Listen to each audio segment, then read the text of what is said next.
тухайн үед үйл одоо явц бужигнажахаас хойш тэгэл авчлагтай тэмцэх газар бичгээ ирүүлсэн шүү дээ. Тэгээд тэр нь вебсайтн дээр нь тавигдсан. За харамсалтай тухайн үед нөгөө наадам мэдэр төгссөн нийгэм нэг анхаараагүй. Тэгээд ер нь бол одоо босон асуудал нэг цүнх авсан.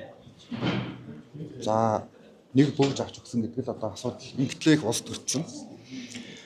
Тэгээд та бүхэн одоо харж байгаа бах ер нь бол ингээд нэг юм улс төрийн нэг юм үйл явцын өрнөл төхөөд ирэхээр янз бүрийн л юм асуудлууд гардаг.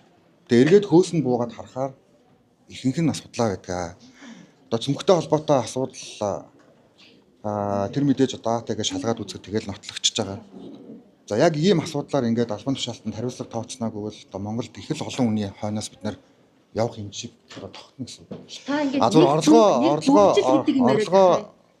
тийм л асуудал гарсан шүү дээ. Энэ чинь үнэтэй асар үнэтэй татвар төлөгчтэй асар их үнэтэй мөнгө гэж хардаг. Тэр нь би энийг хэлж штэ. Тэр нь тухайн үед одоо тийм асуудлаар хийгдсэн. Тэр нь өөрөө тогтоогдоод ямар их усрээр авагдсан яасан хийсэн гэдэг нь бол ингээд тогтоогдоод гарсан. Тэр цүнх нь бол одоо жишээлбэл одоо манай хүү авч өгөөчгүй гэж тогтоогдсон. Харамсалтай нэг өнөөдөр яг тэр дүгнэлтийг нь ерөөсөө уншихгүй байгаад л ийм асуудал байгаа байхгүй.